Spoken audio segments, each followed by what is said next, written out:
D, we're back at it. Another episode of Cowboys and Coffee. The season has started. We're finally underway. Draft has come to fruition and preseason's gone. It's been a long run for us these last few weeks. Now we're back to our weekly podcast schedule. What a week one! Yes, it was a good W. We went in Cleveland, and we won the game, and we were undefeated. Yeah, and 33-17 versus the Browns. There are a lot of people who didn't think that the Cowboys would win the game. There are a lot of people. Browns were favorites, and they're, I think, 3-point favorites.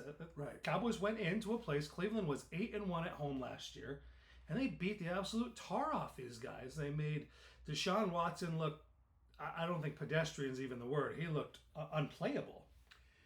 Well, those positions that he was put in with no tackles and no running game, put them behind their eight ball. But they went in the game knowing what they had to do. They had no running back, no tackles. It didn't happen during the game; it happened before, so they had time to prepare.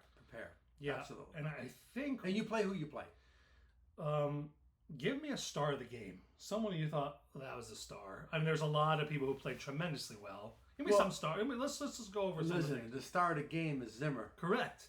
I agree. I think Mike Zimmer is the star of the game. The star of the game. Listen, after the game, you have Trayvon Diggs and Micah Parsons laughing because they said that defense has over 50 defensive fronts they can use, and during the game they used three, and they tortured that team. I mean, Zimmer's able to put together a whole different defensive scheme. They make life very difficult for opposing offenses. I mean, sometimes it's X's and O's, sometimes it's the Jims and the Joes. The Cowboys have both. Well, I've said this for a number of years. Okay, who are the coordinators of these teams? You have to look at the coordinators to see how well that team's going to play. Who's the coordinator in New England? Who's down in Tennessee now? Who's with the New York Giants and that quarterback? Oops. Who's with the Redskins, the Commanders? Who's that quarterback coordinator? So then you look at their resume. Zimmer's resume is what? Makes better defensive linemen. He makes better linebackers, better safeties, better corners. We broke it down. Everything. And he's coached the number one defense before. Hello. You know, Micah Parsons. What can't you say about Micah Parsons? Unbelievable. There was one play where the sack goes to DeMarcus Lawrence. Parsons comes up. He's lined up over Joel Bitonio, who's one of the best guards in the NFL. That's right. And he throws him aside like he wasn't there. And he's the one who forces Watson out of the pocket to the right. Now, Osa Odigizua beats Wyatt Teller on the other side, who's another exceptional guard, one of the best guards in the league. And DeMarcus Lawrence wins on the outside, and that's what forces the sack. Micah Parsons, they're moving him around at linebacker. They move him at edge. They move him on the inside. Oh, he's vicious. And what could you not say about Micah Parsons, obviously? But utilizing him in this defense is going to be a nightmare for opposing offenses this year. Well, he's got to a point now that you can't teach this. It goes along. He's making other players better around him because the coach, I'm a big Belichick fan. I love his scheme. I've been breaking him down, following his career a little bit more. He makes players better, and he makes a player better to make somebody else better. That makes your defense better. And you know, the D-line looked very good, obviously. Not backup tackles, sure, but they beat those guards. They beat them boys up. The linebackers, that's some of the best linebacker play for the Cowboys I've seen in a long time, perhaps since the Parcells era, where everyone was making plays. Eric Kendrick has 2 sacks and the interception off of Micah Parsons' batted ball. DeMarvion Overshown is a star in the making. He is a megastar because he ran down Deshaun Watson and made Micah look slow. Yeah, it's everybody's favorite tape of that. And he's such a good guy, too. Yeah. He's a down-to-earth guy. You can't help not loving him. I don't care about what your personality is. Make the frickin' tackles when you need to. I want to see that done against the 49ers. We'll get there. We'll get there. But that play, because his speed, here's Parsons right here, and it was just whoop. There you go. Yep. He said, Overshown said, Deshaun thought he could roll left and get the ball away, and then he realized, oh no, he was on top of him, and he's an excellent tackler. And Damone Clark still played well too. He still stuck his nose in there and made tackles. Yep. Jordan Phillips up front was a welcome addition. Mozzie played respectable football. He is not a sieve. Jordan Phillips came in, and I thought he drove Deshaun Watson into the crust of the earth. He hit him so hard on that long pass. I was surprised he got back up. Maybe sadly surprised. Yeah, well, he's got Hurts in his because he's gonna bluff. Oh, by the way, that center for the Commodores, Conquistadors, he's gonna get a taste of that, man. Yeah. That center. Now, look in the secondary. Diamond Wilson with the hit on David Njoku. A clean hit, too. Clean hit. You want to talk about how they're tackling better. Their clock cleaned. Woo! Let me tell you. Mr. Diggs got an interception already. Diggs got an interception, and we've talked about the Cowboys draft. And every year it comes to, okay, they didn't do what we wanted. They didn't get this person, get that person. Marshawn Nealon played very well. He got a lot of pressures. Kalen Carson at cornerback could have had about 3 interceptions. He just missed one. Yeah. He's nasty. And they don't even have Deron Bland back yet. That guy, that number 21, is really good. They might have got the steal in the draft. He is really, really good. Because he had Mr. Whatchamacallit, 2 catches. Oh, yeah, he was on the mark. They went after him. He let up 1 touchdown. That happens. It was an out route on the goal line. You can't stick and drive on it. Big deal. Yeah. And it didn't matter at that point.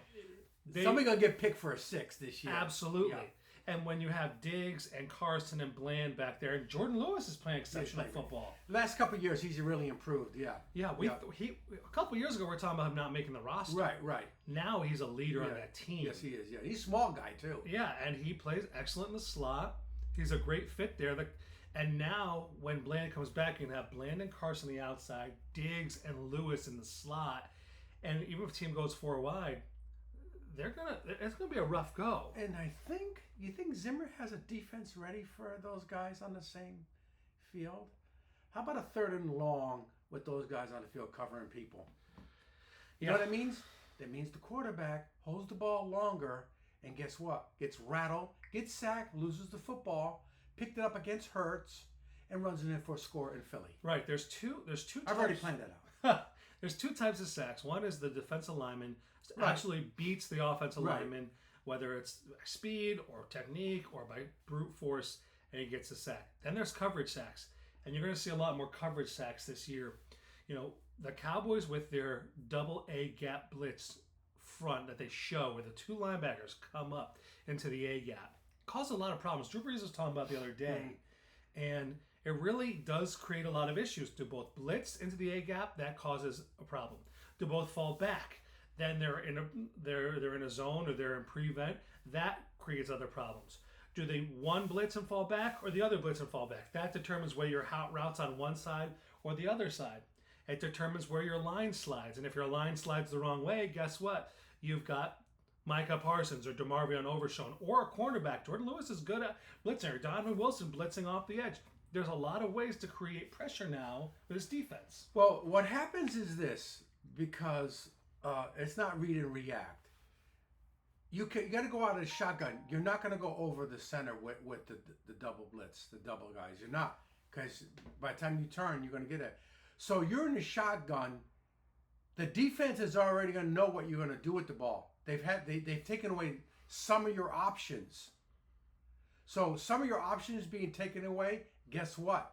You're limited in what you want to do. You're going to hold the ball. I keep bringing up Hurts and these guys who are inexperienced under pressure, who suck, by the way. Okay, Jones and those guys. That's what happens. You're inexperienced. Drew Brees, an experienced quarterback, and told you what it was like. The inexperienced decision making is going to cost these teams in your division. And Daniel Jones, that poor guy is going to be. They're going to kill him.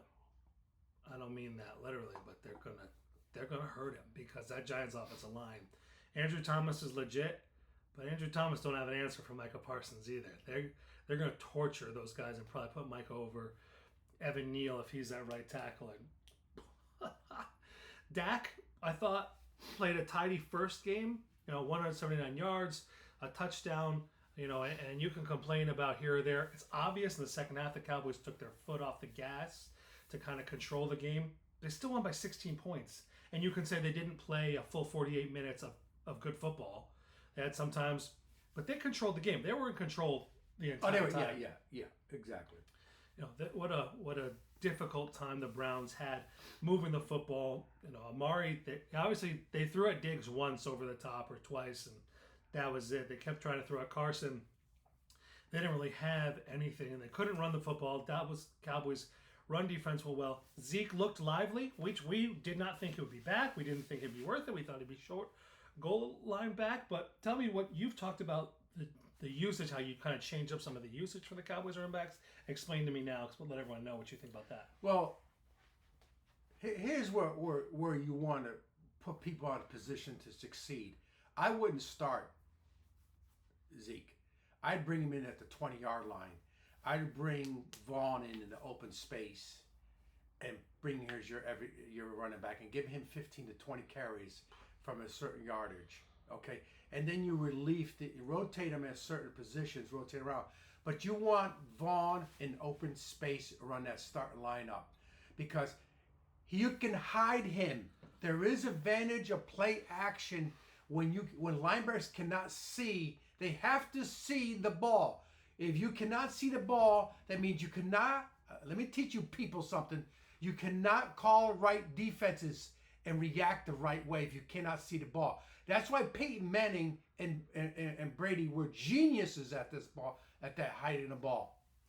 Yeah, and Dak, I think, has taken another level as well in his. He knows where to go with the football. You look at the touchdown pass to Cooks in the corner against the coverage. That's the only place to make the throw. And it's perfect because no one else can touch the ball except for Cooks. He's ready for the blitz. Dak is great against the blitz. He's excellent. You're at your own peril when you blitz. You got to bring 4 and bring pressure with 4 and sit back and cover because if you bring the extra guy, he knows where to go. Cooks is excellent, and CD is obviously CD. He's physical and difficult to take down, and I think he's only going to get better as the next few weeks go on because he'll get in more football shape.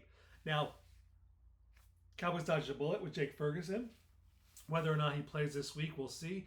But what we're going to see is the Schoonmakers step up and make some plays this week. Now, they have Brevin Ford. They also have the guy the tight end you're waiting for. Stevens? Yeah, to make some plays. Jalen Brooks made a nice catch. What are the Cowboys? We expect that Cowboys tight ends this weekend coming up as we start to transition, I kind of guess, into the Saints game. Well, again, they're going to be sharper this week. They have to be sharper. They'll be home. They play well home. But it's a new season for those numbers. It's a whole new season. They have to be sharper on passing the ball. But run the football. Run the football to set up the pass. There's a different philosophy there. Yeah, as they kind of transition to playing the Saints, as we kind of transition the show to talk about that, Saints also are missing both of their offensive tackles this week. And you have a guy in Derek Carr who, no disrespect, I just don't think he is one of the smarter quarterbacks in the league. There's a lot of plays that he makes you're like, what is he doing? Now, they beat the Panthers last week pretty convincingly, but I think that's more because the Panthers deserve to be in the WAC or in the Sun Belt Conference more than they do the NFC South. David Tepper is probably the worst owner in sports right now. Absolute disgrace of an organization. They've basically traded away DJ Moore, Christian McCaffrey, a couple first-round picks, a second-round pick, and got Bryce Young, a one-year rental for Brian Burns, and let him walk. An outside linebacker who was graded the absolute worst in the NFL by PFF last year and 2 fifth-round picks. That's disgraceful. No wonder the Saints beat the tar out of them. The Saints have a solid defense. It's their offense that doesn't really worry me. Kamara will get his, he'll do his stuff, but the Cowboys should be able to put pressure on Carr physically, get him moving around, get him out of position, and also they should be able to mentally put some pressure on him to make some bad decisions. Well, they have playmakers on offense. And me and Spencer broke down the Carolina game. They gave up 200 yards rushing the football. So, and McCarthy, let me tell you something about game planning per game, what you want to do. You better game plan per game what it is. That's what Belichick and Parcells won so many games, big games. They game plan not systems but per game, and that's what you want to get out of this Saints team, okay? Because they have a good wide receiver, they have a good running back can break it from any field on the field. You blitz him, get him out in the flat, he's gone. So that's why it's a defensive, offensive side of the ball that you have to ball control and keep the ball out of their hands, and then let them be desperate and take the running game away from them, make them one dimensional. Yeah, and if you can get Carr in a situation where he's constantly dropping back, he's constantly having to throw the ball out, let him throw it to Alvin Kamara on the flat 1,000 times. Eric Kendricks and DeMarvin Overshown are going to be there. They're going to be all over because third and long, that's not a good play.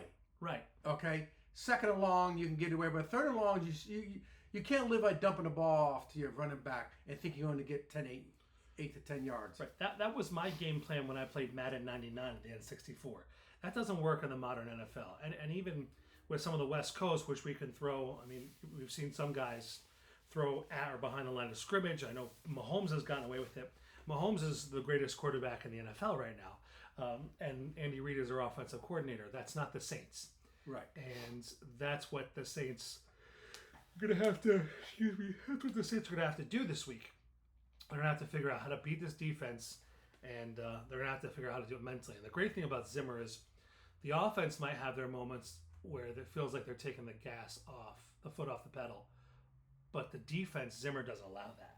Zimmer doesn't allow you to just walk back there. He's going to bring the pressure. He's going to make life very difficult for the Saints this week. Well, he brings the pressure by, and also knows how to protect the backside. And that's what you want to do. You know, when do you bring that pressure? The thing is that here's one thing about the Saints. They're not playing Carolina. Right. And Carolina outplayed them.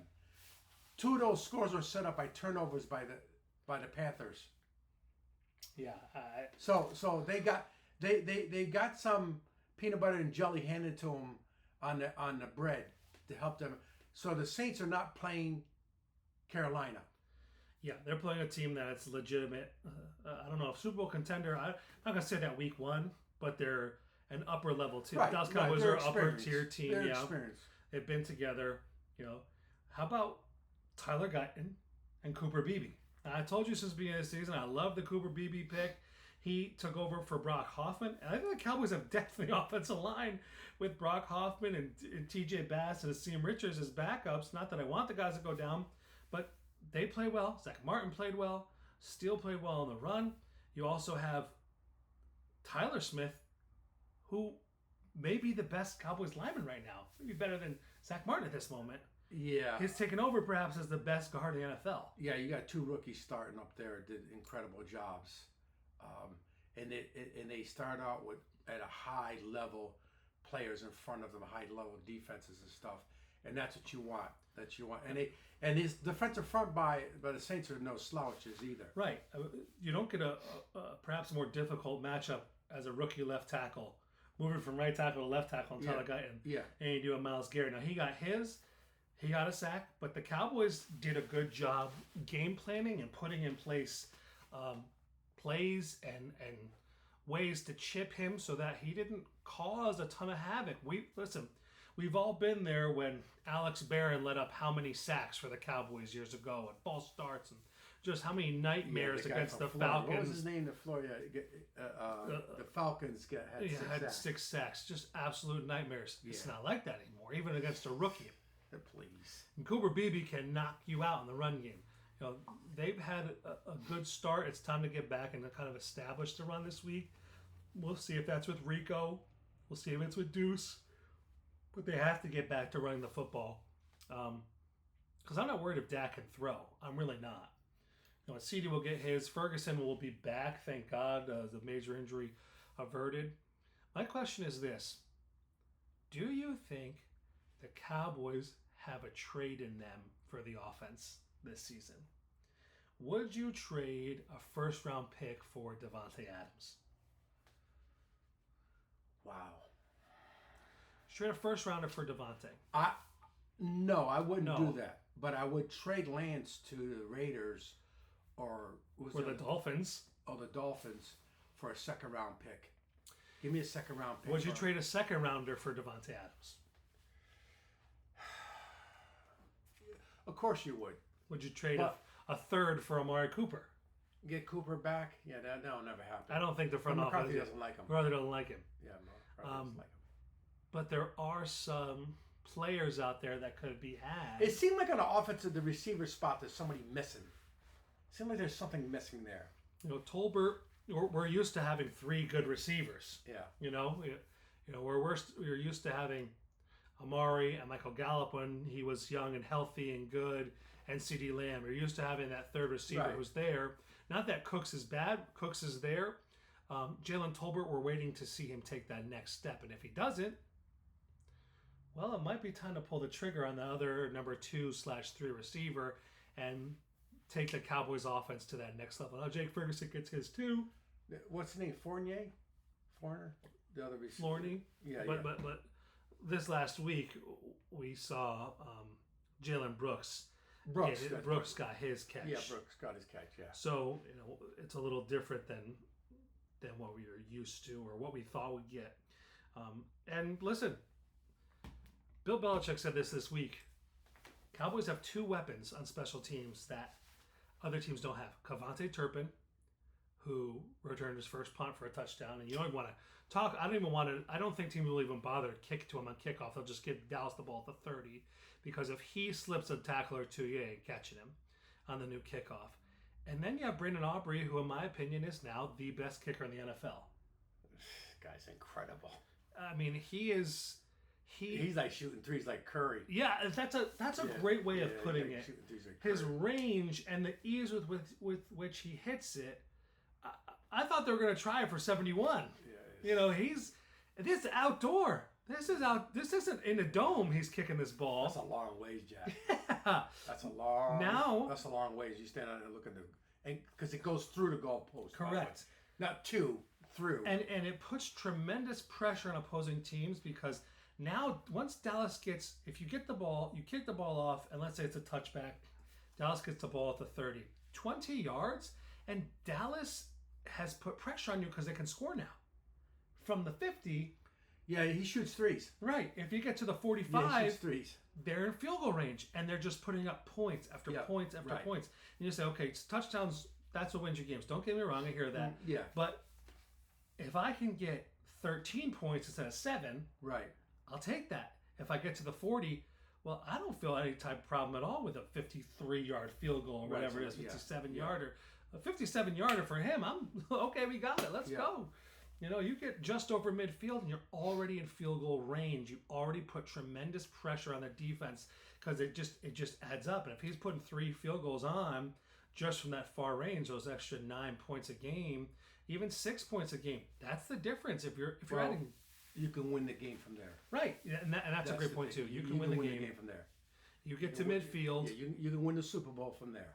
Listen, if they got to the 50-yard line and had to kick a 67-yarder, I would not be like, there's no way. I would be like, it's possible. So that is that. What else you got? Well, listen, it's one game at a time. I'll be there Thanksgiving Day, Giants game. Me and Mama are going. We're going to go hang out there. Maybe we'll run into some people. It'll be nice to run a little bit. Not saying anything. But all right. The Red Sox are 21-30. Baseball season's over with. You suck. I'm going up there in September. Yeah, it was over for them. So. Yeah. Anything else before we close up this episode? Back to wrap up. No, I'm into college football though. I've been watching college football. It's a good college football season. Yeah, I've been watching college football. I think the Notre Dame guy's in trouble. Yeah, they're lucky they won that first game, because they could be 0-2 in big trouble. He's in trouble. Yeah, in trouble. Yeah. We gotta. I saw that game against Northern Iowa. It was Illinois. Illinois. Yeah, it was disgraceful. Division I. Notre Dame's problem has not been, for the last 20 years, has not been recruiting. Ty Willingham did a great job recruiting, right? They've been able to recruit. Brian Kelly has been a great recruiter. Even Charlie Weiss was a great recruiter. It's coaching the guys up. I like Tyrone Willingham though. He was awesome. Yeah, he was awesome. He was a great. Yeah, he go of course. But it's about coaching these guys. Charlie Weiss is a good guy too. He was a villain. But there's something about coaching up your players, and that's where the college game is at. Can you coach up your players? How did Marvin Harrison do his first game? He had 4 yards. Really? Now, in one of those last plays, he's flagging down I saw Kyler that part. wide open. I saw that. Yeah. I didn't get it to him. Now, part of that's coverage and part of that's play. But That's one game. You got to get him the ball more. He's your best option. Yeah, a lot of the quarterbacks did lousy. The rookie quarterbacks. Weird week one. Kirk Cousins played like trash. Yeah, it was bizarre about that one. But Caleb Williams. What I've realized too is there's a lot of schemes that don't fit the players. Everyone talked all offseason about Derrick Henry going to the Ravens. Well, the Ravens thrive in a shotgun formation with Lamar. Derrick Henry does not thrive in a shotgun formation. So now Lamar's playing under center and having to go into his drop. And one of his weaknesses is as a traditional passing quarterback. That's not his strength. And now with Derrick Henry, you have to get him in there. In fact, Justice Hill, to me, was more effective last week than Derrick Henry was when he got the ball. He fit their offensive scheme better, allowed Lamar to play more efficiently. Yeah, they got a player there they're not using to their scheme. They're only going to give him about... And guess what? That means he's useless. Right, and they've talked about giving him only like 15 touches a game. Well, I think Derrick Henry's strength is getting 25 carries a game, and that fourth quarter, he's absolutely wearing you down. If you're not going to do that, it doesn't look like the steal of a sign that everyone thought it was going to be. Yeah. And Kirk Cousins, they're playing out of the pistol a lot and the shotgun. His strength is under center and being able to step back and take time. Because Aikman didn't like the shotgun. Right. Aikman did not like it. Right. And that's the reality of the situation. So there's a lot of curious play. Like you were just saying, Caleb Williams, 96 yards. He's going to be in for a devil of a fight this week against the Houston Texans. Ooh, doggy. He might be crying in the stands again because it's going to be a long day. He's going to be painting his fingernails different color after that game. Because they're lucky they won that game. Yes. That moron quarterback flipping the ball up. Will Levis. You got to be kidding me. Unbelievable. There's some horrible. The coach is probably... Coach is looking at the sign going, what did he just do? We lost the game. Yeah, and that and a special teams touchdown. That's what block punt. That's what won the Bears the game. I don't think they're repeating that week 2. And that offense is not going to be... They've never had a 4,000 Where's yard Bill passer. Belichick going next year? Because he's going to go somewhere. New York Football Giants. They're not keeping Dable. There might be a 4-win team this year. Might. If they don't beat the Commanders this week, they're 4 wins at best this year. They'll beat the Panthers. They might beat the Commanders later. The Giants are going to beat the Cowboys or the Eagles one game this year if they can't beat the Commanders this week. And do you even trust them to beat the Commanders? I think Jones plays good against the Redskins. Yeah, maybe he can, but I'd say 50-50 at this point because Dan Quinn's running the defense now. Oh, please just change your name back, will you? Oh, ridiculous. Anyway. Sorry. Anything else? Anything else before we go? Want to shout out anybody or anything? Who I want to shout out to? Can't think of anybody right now. All right. Well, this is the week. We're ready for game tomorrow. I'll put this out and let's go Cowboys and let's go to 2-0 and go from there. All right. Listen, God bless you guys. Find us Cowboys and Coffee Podcast online. You know where to get us. We're with Designated Report. You can find us on YouTube, on Spotify, iTunes, wherever you listen to us or find your podcast. We're here. And that's it. God bless you. We'll talk to you guys soon.